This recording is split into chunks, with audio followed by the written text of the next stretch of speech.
As part of introduction, my name is Jason Kaplan. I'm the General Counsel and Director of Policy at Blockchain for Change. We're a social impact fintech startup leveraging blockchain technology to enable greater financial inclusion for low-income and homeless individuals.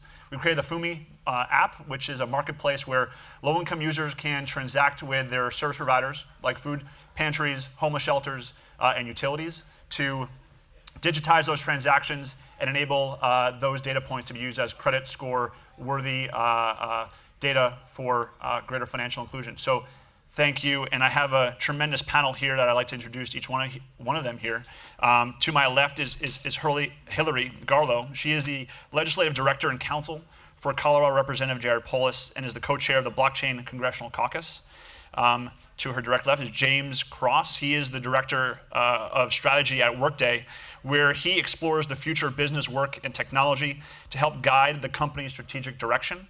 Then we have Mercina Tilleman-Dick. She is the Chief Operating Officer at the Global Blockchain Business Council and engages governments for further adoption of blockchain technology and educating senior executives on how best to harness this groundbreaking tool within their organizations. And last but certainly not least is Justin Herman, who leads the Emerging Citizen Technology Program Office for GSA, engages with over 328 federal agencies on issues from artificial intelligence to blockchain, virtual and augmented reality, and social tech.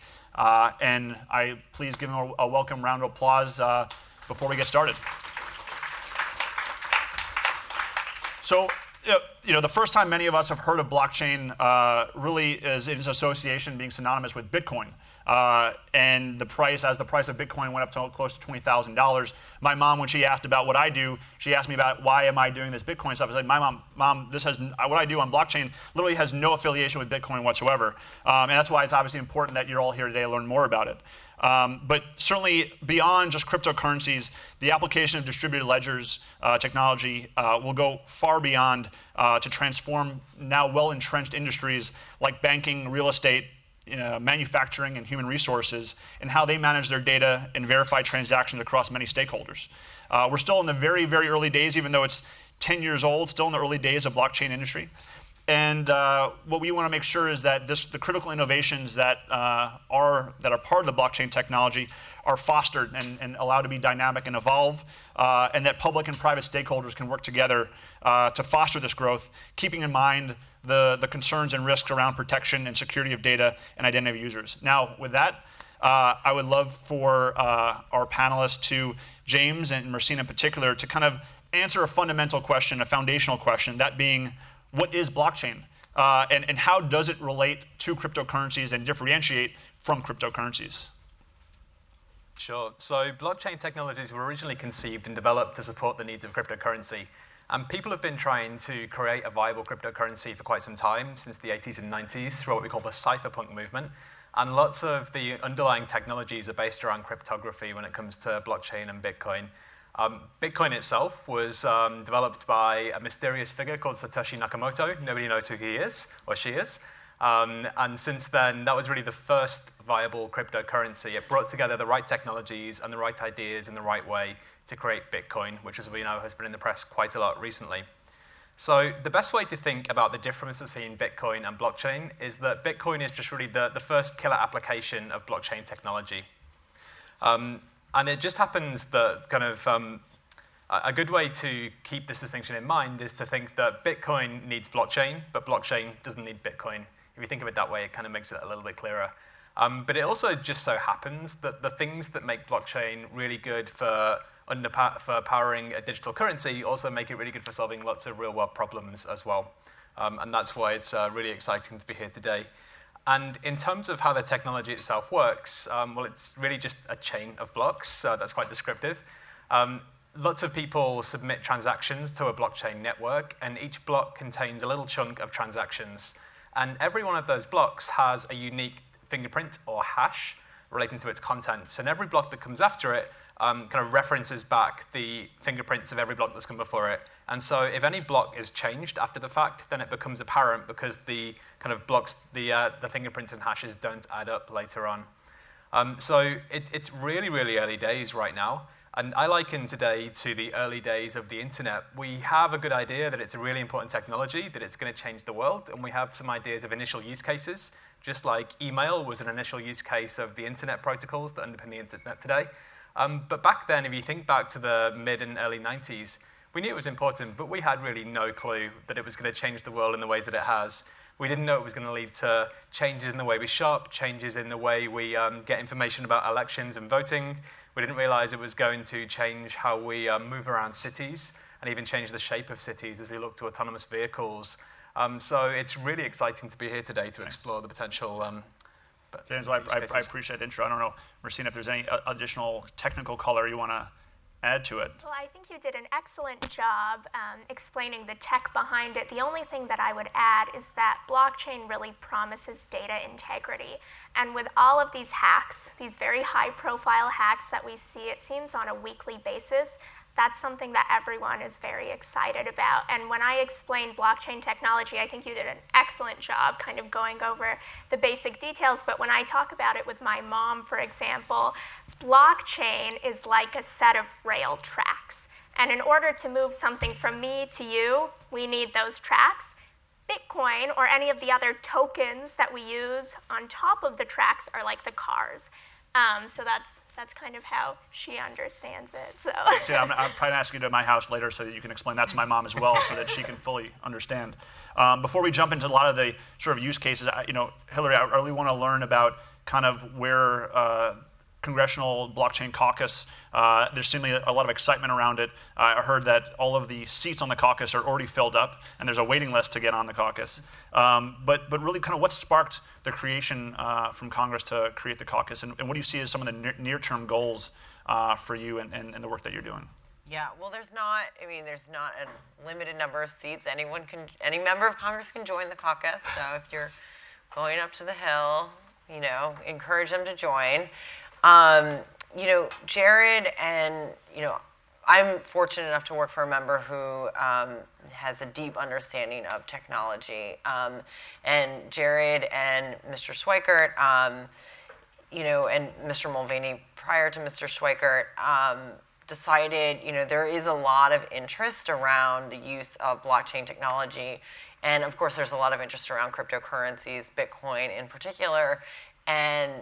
But they thought that the more interesting issues were about blockchain technology and how that could be used to solve government problems, and kind of trying to de-link cryptocurrency and blockchain technology. Obviously, there are some instances where they're very connected, but there are also, potential government applications or issues or programs that could utilize this type of technology, and we could resolve some issues around identity management, for example, being housed in multiple different agencies, allowing those different agencies to have access to that type of information. Government program accountability would be another great way to use, and verify transactions would be another great way to use blockchain technology. So that's kind of where the caucus this idea of the caucus came out of, and a lot of it is around education. There are 435 members of Congress, and they have all heard of Bitcoin in some capacity, whether it's in a positive way or a negative way. They all understand what Bitcoin is, at least have some basic understanding of it, but they don't necessarily understand the underlying technology. And that is really what the caucus aims to do, is to educate members and their staff in the event that something comes up or we want to move legislation to, improve agency investment in new technology. But in case there's something that comes up that, has a huge impact on the financial markets, we want members to understand what blockchain technology is going forward. So if in the event that Congress decides to legislate something, we understand what we're legislating. Great. Well, thank you for that. That's really important to know that the work is going on. And Justin, I wanted to throw it to you because I know when we spoke, you were extraordinarily excited about all the work that you're doing, yet somehow no one knows about it, and you want to make sure people do know about it in your work with all the agencies that are interested in blockchain technology? Well, it's actually, it's a trend that we saw throughout today, and a lot of the federal managers in emerging technologies that are attending this conference, is that there's a number of people who assume it's not happening and assume that federal agencies are not looking at things like artificial intelligence or blockchain.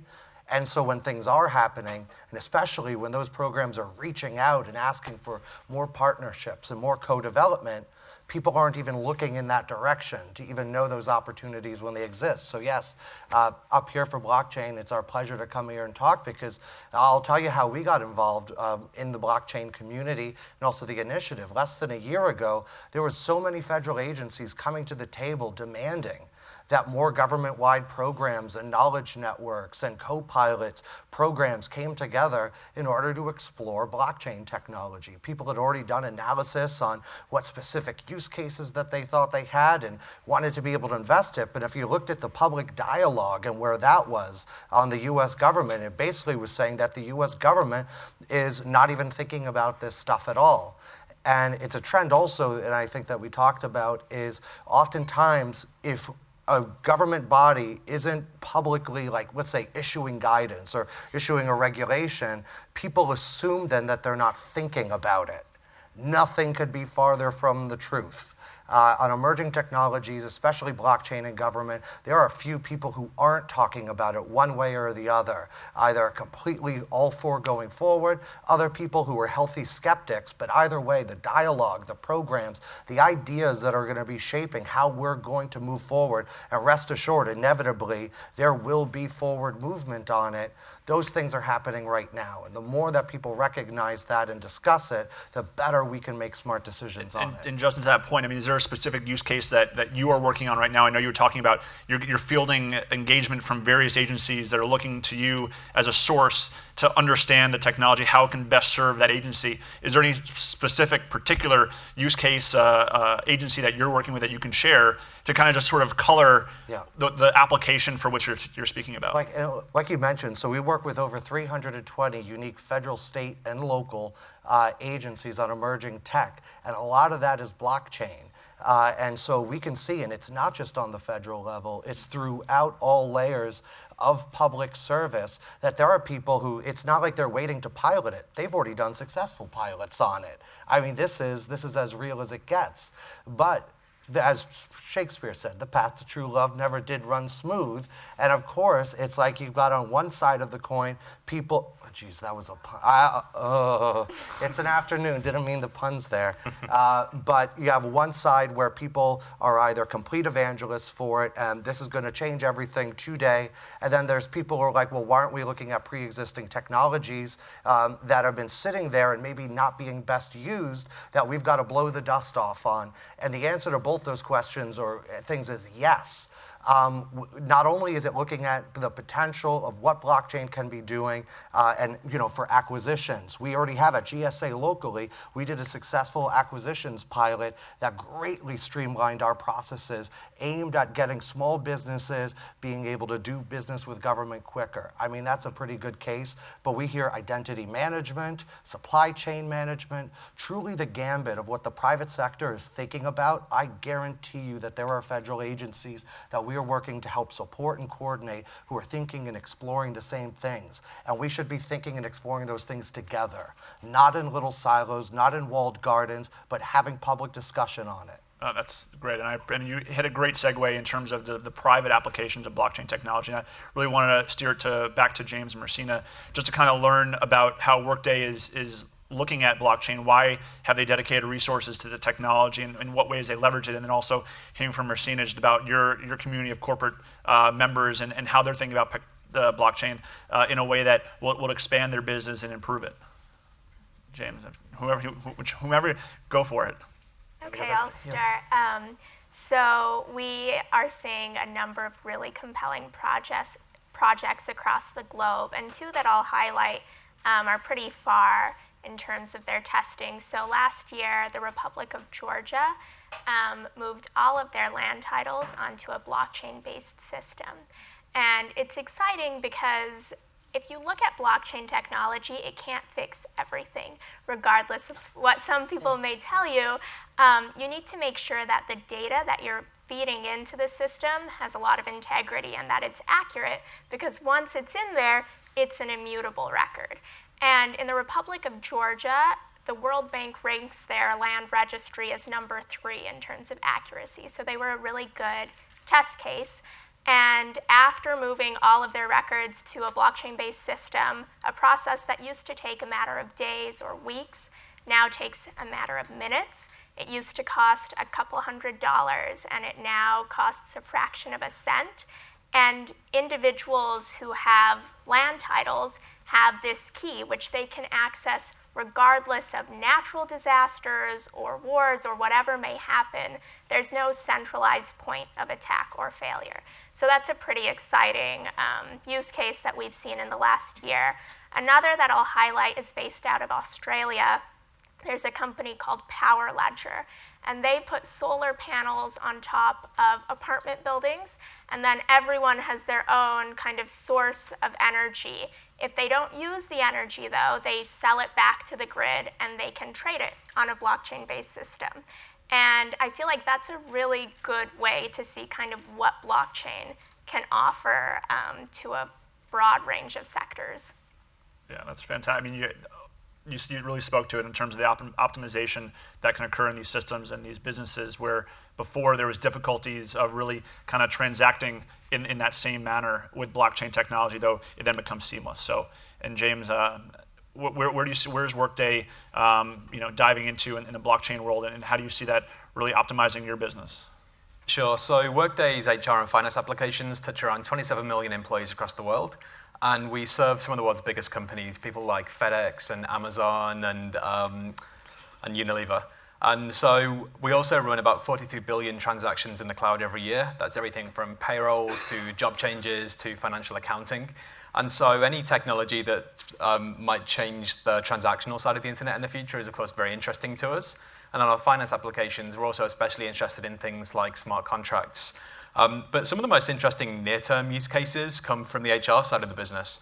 So right now, we're seeing some big changes in the labor market. We're seeing more people than ever before having multiple jobs, being gig workers, being self-employed, or being part-time employed. And we're also seeing people move in and out of organizations much more frequently. And there's currently a lot of friction as they do this. If I apply for a job today, that employer is probably going to have to pay an outsourced background check company to call my previous employers, check I actually worked there when I said I did. Maybe call my university or get a university transcript to prove I have the education I said I did. And so that presents a perfect opportunity for technologies like blockchain, because you've got multiple parties that need to contribute data. You need that data to be secure, to be controlled by the individual, and you also need the ability to verify that that data is true after the fact when it's shared with a third party like a potential employer. And so we see areas like this as a potentially really great real-world use case for blockchain technologies. And if we're able to achieve this, this is good for everybody. It essentially adds more liquidity to the labor market because we're reducing friction as people come in and out of organizations. And so there are lots of really exciting use cases. We recognize that really we have no idea how this technology is going to play out, but there are some really exciting near-term use cases that we're exploring right now.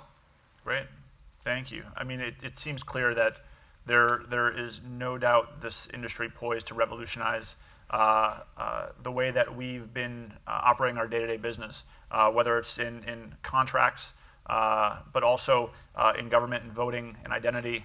And I think that government plays a big role in the way that this industry can grow and foster, as well as also potentially not foster, not grow, because there could be preemptive regulations or rules that may reduce the ability for startups like mine to innovate. So I guess and this really is a question for all of my panelists, and I'd love for you all to chime in. What do you see as both the work that you're doing in government to foster the growth of blockchain, but what else do you also see as some of the biggest barriers that government and policymakers can put forth that could really stifle that innovation? I guess I'll start. There's two big things I think we could hit upon right now It's how we approach the test evaluation of technology itself within the federal government. Like somebody was asking before, we'd love to hear about some of the pilot programs we see in blockchain. And I said, well, the interesting thing is government's always had pilots. It's only now, with AI and blockchain really become terribly interesting to people. So it's not like they're hiding these things from you. It's just they're not used to you being so excited about it. And so I'll give you an example, and I should have mentioned this before I said ID, electronic health records. There is multiple government agencies right now exploring electronic health records through blockchain. But ultimately, we could already see the hurdles with it because if they're separate efforts, already we're adding barriers to it. We've got to design new and better ways to, across agencies, across bureaucracies and silos, to test, evaluate, and adopt these new technologies. It should be 8 agencies that are all interested in electronic record management working together on one pilot, not 8 separate pilots on a particular thing. That's going to require us to change our ways. That's why a lot of times we're looking at, it's called the shared services model. Because especially with like blockchain and AI, there is so much need and so little to look back on, whether real or perceived. It gives us a clean slate in many ways to do this and approach emerging tech for IT modernization the way it should be, unshackled and bound by the problems and inefficiencies of the past. So to be able to create better government-wide pilots and to be able to do so partnered with industry and US businesses is just really exciting. Yeah, I'd like to follow up on that. I think something that we've seen a lot of is, various agencies have various pilots and people come and talk to us about the different programs they're running. HHS had a hackathon on blockchain and the US Postal Service put out a paper, or their IG put out a paper about the blockchain technology uses. State is doing something, DHS is doing something, and everyone is to us, it seems very disparate. That they're all working. CDC is working on something. It's like every agency almost. It's very exciting, but at the same time, it is for us. I think we are kicking around the idea of trying to encourage the administration to start a commission around blockchain technology to bring together the different agencies to talk to one another so they can. I think one of the issues that agencies still have to operate within the laws that govern their programs, and so around health identity, they still have to take into consideration identity management laws that underlie their various programs, or I don't even know. I'm not a health policy expert by any stretch of the imagination. I'm barely a blockchain policy person. But it is interesting because some of the things that are coming up are some of the underlying programs, some of the barriers to maybe better utilizing this technology might not necessarily be that the agency doesn't want to go forth and do it. It might be that they might need a tweak to how the underlying program is operating so it can, so blockchain technology can be better utilized for that agency. So that was actually the number 2 she was just getting into. Is technology, whatever, this stuff could be fixed. It's the culture. Yeah. And it's how we work together and everything. And I heard this multiple times throughout the day, the word zero-sum game. So much in federal technology, and I'm sure in other places other than federal technology, is approaches some zero-sum game. Like if an agency is dedicating time to thinking and testing and evaluating emerging tech like blockchain, it means people will freak out like, no, but you're not paying attention to cloud now, or you're not paying attention to this or to that. And what we need is more of this holistic look at the entire ecosystem. What is the role of cloud, of data services, of AI, of blockchain, and testing, evaluating the things that we don't know that's going to come up in 6 months, but what are the roles that all of these plays as one integrated tech alignment for public services? As long as we approach things as separate islands, that's like what we're trying to do, and that's what all the agencies getting as part of this group are trying to do, is break down those walls and have us look holistically of how thing all supports. Until we do that, even if something's a successful one-off pilot, what does it matter if the knowledge of that isn't shared? Well, and I think you're speaking to this sort of change in culture, and I think it both applies to government, certainly in terms of the bureaucracies and the cultures that are entrenched in the way that they've been operating. But I think in private practice and in private companies as well, when you have these large Fortune 500 companies and they've done things a certain way for a very long time, sometimes it's difficult to steer that big ship to move towards blockchain or some innovative technology. I mean, are you seeing that even in the work that you're doing to pushing that innovation, that still having some headwinds in doing that because it's not really the way that things have been done and trying to kind of fit that square peg in the round hole?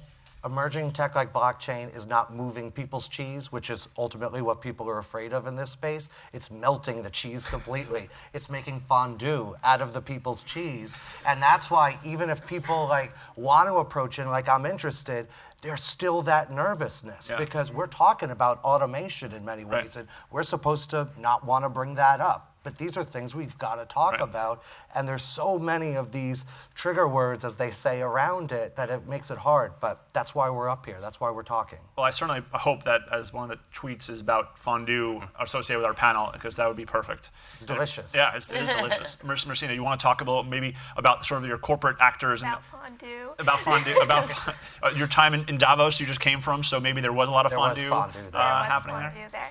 Yeah, so I just got back from the World Economic Forum meeting in Davos, Switzerland, and it's interesting because we launched as an organization officially a year ago during the annual WEF meeting, and when you compare kind of the energy surrounding blockchain in 2017 to the energy that we experienced last week, it's like night and day. And we were pretty chuffed that in 2017 there were about a dozen sessions dedicated to blockchain.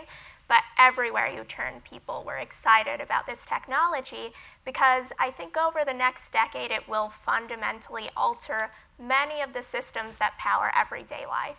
And a lot of corporations are very excited about it, but they do kind of want regulatory clarity. If they're moving forward and they're building this solutions, they want to make sure that they reach standards that are going to be accepted across the board. And so something that the GBBC really focuses on, and it's similar to your work, I think all of the work that we're doing is very complementary, but we try to break down these traditionally siloed communities. We recently held a session in the European Parliament with a number of members of the European Parliament and the European Commission and innovators. And we got everyone up on stage together and we discussed these pain points because I think the biggest thing inhibiting progress at this point is a lack of information and education across the board. And of course, if you don't have accurate, actionable information, people are going to be anxious and it's going to impede progress. Absolutely, and I think there are times where, as a private, in the private sector, you take action, especially in a nascent industry like blockchain, where there really isn't all of the sort of rules in place already, and you're scared about taking that first step and either crossing a line that you didn't even know was there, or taking that step and not seeing any line, there wasn't a line, but then weeks or months later, suddenly a line appears behind you, and you look back and you're like, oh, I didn't mean to do that. So is there a sense of creating sandboxes for which private and public actors, and I think, Justin, you've hit on it, but Hilary would like to know if the conversations have gotten this far in Congress related to just, creating an environment, a safe space, if you will, for private and public actors can work together to, progress a lot of the innovation that's happening. I mean, this sandbox idea has come up quite a bit. And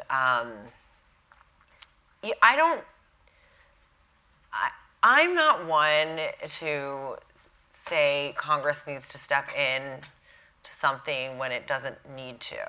And, I think, passing laws to pass laws isn't a good way to legislate.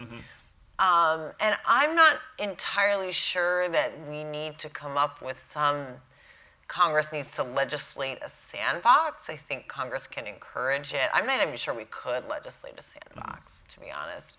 But I think that there are ways that we can encourage agencies to come together. I know the financial regulators do have pretty open discussions. I think it's pretty apparent with some of the conversations and things that have come out of the CFTC and SEC, and I'm not going to talk about what they've done. But I think, in terms of encouraging private-public partnerships, of course we want that. And of course we want government agencies to partner with the private sector if the private sector can help them. And of course, we want to find a way to appropriately encourage that type of behavior. And, we are always willing to look at, is there a pilot program we need to initiate, a pilot program across multiple agencies that we need to initiate to help encourage that. But the idea of a sandbox is interesting in the United States, where it's been used in other places, because the U.S., we also, when you're talking about the federal government having a sandbox, that's one thing, but in other countries that have done sandboxes, they don't necessarily have states that we have. We have state laws that govern titling of property. Each state has their own statute related to property titling. One could be a race state, one could be like a race title. I mean, it's crazy. And so how do the federal government can't say to the states, you need to take one titling statute and that has to be it. But how can we encourage it across the federal government? That's a conversation that we continue to have and are willing to have. And if someone comes up with a great way to legislate the sandbox, by all means, send it to myself or Tiffany, who's here, Mr. Schweikert. But, I haven't necessarily seen I haven't necessarily seen something that says we need to legislate this, but what are the ways that we can encourage it? Yeah, those are really good points. Yeah, James? Yeah, so Workday comes to the table as a large software company that's innovating with blockchain, and also through Workday Ventures, I see a lot of blockchain startups that are doing interesting things too. And so we're seeing 1,000 flowers blooming out there in the kind of private sector world today. And it's important that we don't kind of kill those flowers prematurely by over-legislating so early on in the game. And I think legislators and policymakers need to keep in mind the distinction between Bitcoin and blockchain and cryptocurrencies, and make sure that policy we put in place to regulate cryptocurrencies don't have a knock-on effect of actually hampering innovation with experimenting with the underlying technology, which has a lot of really good use cases in the world. So that's really one important thing. And also I think it's important that we put policies in place that give businesses trust in blockchain and kind of give them the confidence that they need to innovate with it. And so one thing that we believe is that we need to legally recognize information stored on blockchains. And we saw this happen in the early days of the internet. 2 decades ago, Congress enacted the e-Sign Act, which was a landmark act which recognized e-signatures on the internet. And we think a really good way to start legislating and putting policy in place around blockchain would be to amend the e-Sign Act, recognizing information stored on the blockchain, and this would give businesses the confidence they needed to do further innovation internally and externally. It's an interesting policy position, and I think certainly one that could be considered. We talk about blockchain and its use cases around the data that's being transmitted through the blockchain. And although that data is encrypted, certainly there are personal identifying information. There's various transactions happening, real estate transactions, et cetera. And we live in this post-Equifax world where the hacks of information in centralized depositories exist. And we're moving now, obviously, to a distributed area where blockchain enables that if you were to have a hack, theoretically, of a blockchain system, well, you would have to hack the thousands of computers that represent all the nodes within that decentralized or distributed ledger to try to effectuate that hack. But nevertheless, we still are seeing that hacks occurring, certainly more on the cryptocurrency side of things, because there's just so much value in dollars at stake. But there could potentially be risks around just attempted hacks for other valuable information like personal ID, property information, et cetera. Have you guys thought in the work that you're doing around how to really protect that data to ensure that there is security there for the information that you are leveraging on the blockchain? Yeah, so we think a lot about trust, and Workday really is a trust company. Our customers trust us with some of the most sensitive data you can imagine, like social security numbers and health insurance details. We're able to do that today because we have a centralized architecture that we control. Blockchain is also built around trust, but it's decentralized trust in a low trust environment. And so we think the enterprise applications of the future are going to span both centralized and decentralized architectures to do things that haven't been possible before, like the example before with labor markets and work resumes.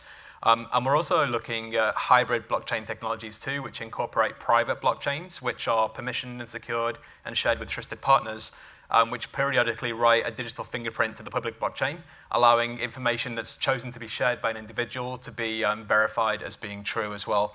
And I think finally, you really need to, like, blockchain is really, really complicated, and you need to abstract a lot of that and just make it simple for the end user. And you see the same happening when you log into your internet banking today. You see the little green padlock, and you don't know what's happening behind the scenes, but you know that means you're secure. We need to get to a similar state with blockchain, where there are little symbols and identifiers, and we've abstracted the technology enough that users actually trust it as well. Great. Justin?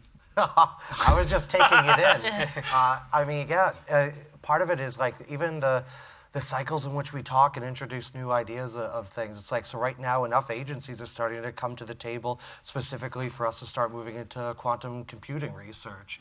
And that's something that a lot of times people are looking at as like 5 or 10 years down the road.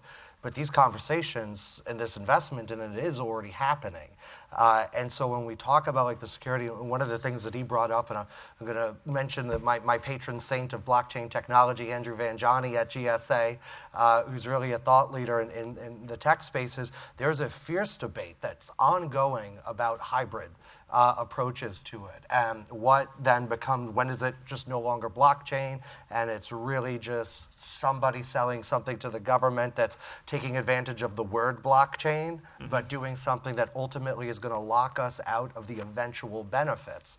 Versus I try to take a very pragmatic approach where I don't actually care the technology behind the solution, as long as government is being able to tackle solutions that seemed out of reach for it before. So if at the end of the day somebody comes and, like, we had a great workshop on blockchain and discovered that you actually using our existing technology in new ways, we can do X, Y, and Z better while we wait and we test for eventually then getting into it, that's also a win for us. Because ultimately it's agencies doing more with less and dedicating this to IT modernization. Yeah, and I think you hit on it, that it's not necessarily a replacement of government, replacement of government activity, it's enhancing that government activity and enhancing the services that are already being provided by the government agencies. Yeah. I think that's a great point, though, about making sure if you're going to use blockchain technology that it's, I mean, this issue of open versus or public versus, you know, permission-based is also one that we often have on the Hill and in our office. And also, we don't want the government to just be taken advantage of by a company that says we're using blockchain technology when really it's just database sharing. That would never happen. Could you have achieved that through I don't know if I'm allowed to say this, but a Google Drive, you know, like, and so for us it's really important that when we talk about blockchain technology, we haven't gotten to the point where we are ready to define it yet. Yeah. And I think that will be, if Congress and the government do start to define what is blockchain technology, I think then that will drive what agencies will consider to use, maybe. Yeah.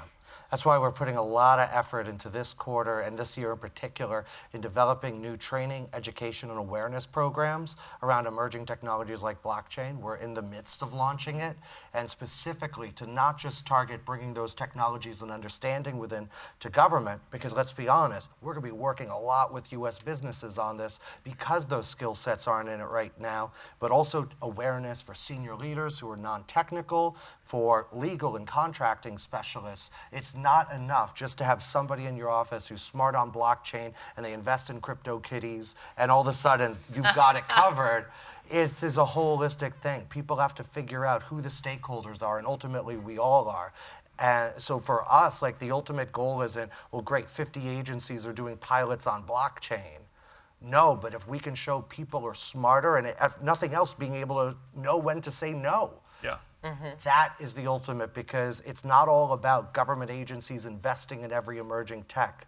It's us being smarter shoppers, smarter partners, and contributors. And that's the ultimate state the federal government should be in. Yeah, and there is a sense like there's a sort of a gold rush kind of mentality in the way that blockchain is being used as a signifier of prosperity and something that is amazing for the entity that is saying it, when in reality, it could not be. It may not be the applicable technology that's best served for that private sector entity or public sector entity. And even the SEC has kind of called out those companies that have changed their name to have blockchain included in it, that have resulted in obviously large jumps in their share price. I think you really got a really great handle on the way that our government is kind of looking at it, and I think Hilary and Justin, you got to hit on it perfectly, and it's been really fantastic learning about the work that you guys are doing. I know, Mercina, you have in your organization take a global perspective, and in terms of lessons learned or what other governments across the globe are doing things in blockchain that maybe we can learn from, that we can look to as examples, and to leverage that knowledge, what would be some examples that you think we should be thinking about? It's a great question, and I mean, we're doing a lot of really good work in the United States, but there are a lot of economies that are actually much further along. I think in part because they're smaller, and so they're a little bit more agile, and they are embracing this technology full-heartedly. Just to your points quickly, I think blockchain is not a silver bullet. But as it's able to get people to re-examine these norms, which we've accepted as adequate, it will accomplish, the goal is really to create systems that are more efficient and more secure and that work for everyone. It's not to move everything to the blockchain, because blockchains aren't actually applicable to every use case. But if you look globally, I would say it's really interesting in Dubai. They are moving all of their governmental records to blockchains by the year 2020. They've been extremely forward-leaning. In Japan, they have recognized Bitcoin as legal tender, which is a huge move. This was just last summer, and it means that now that cryptocurrency is tied to one of the strongest currencies in the world.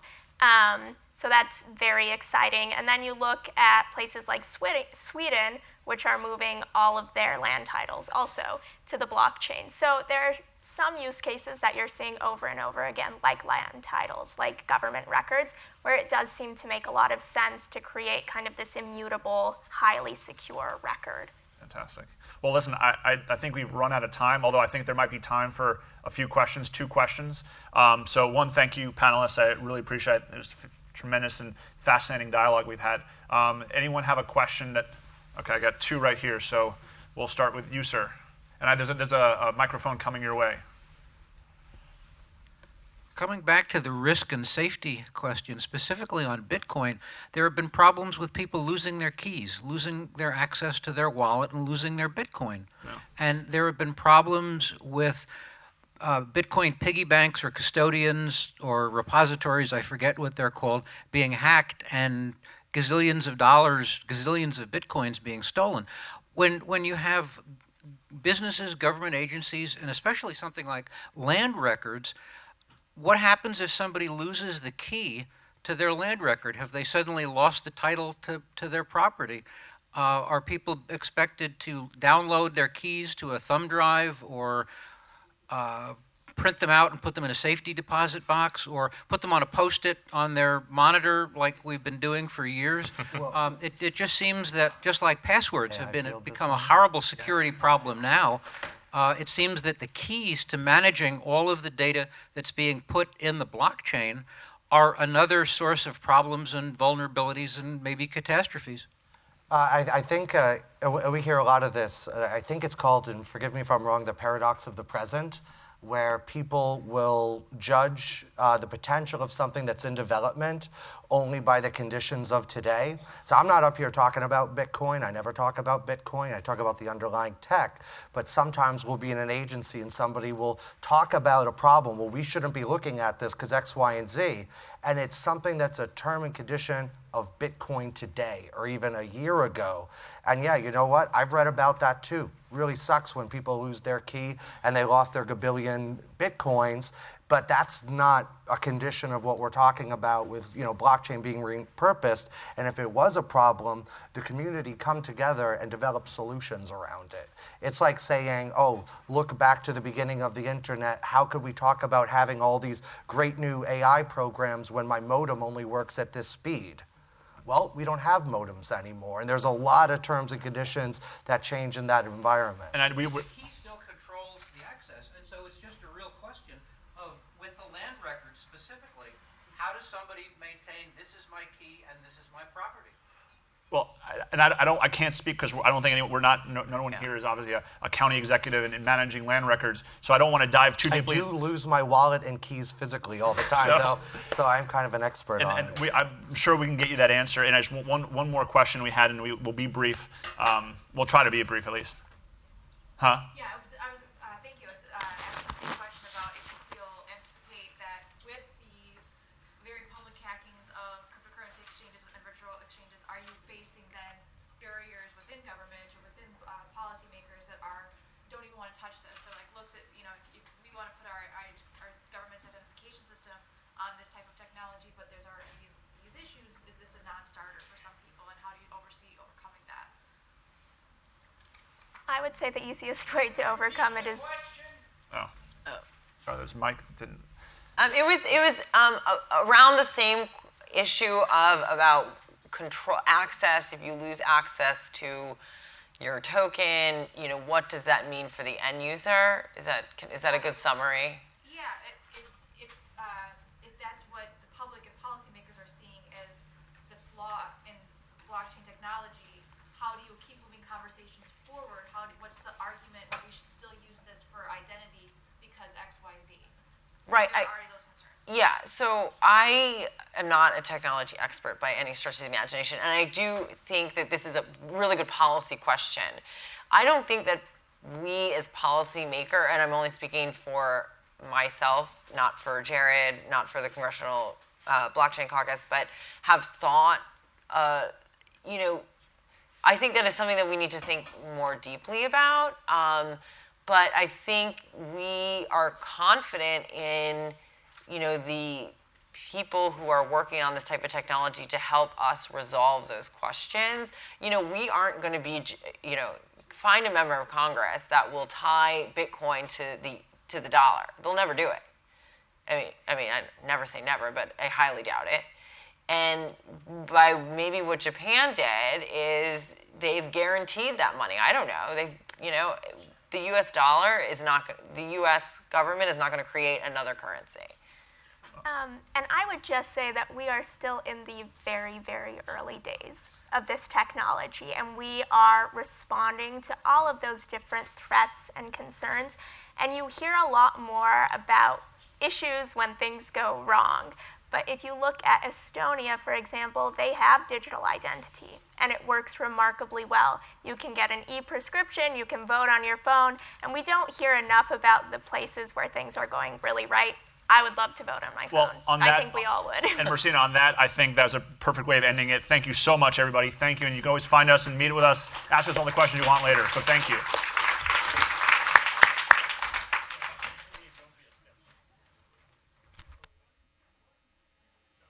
That was fun. Yeah.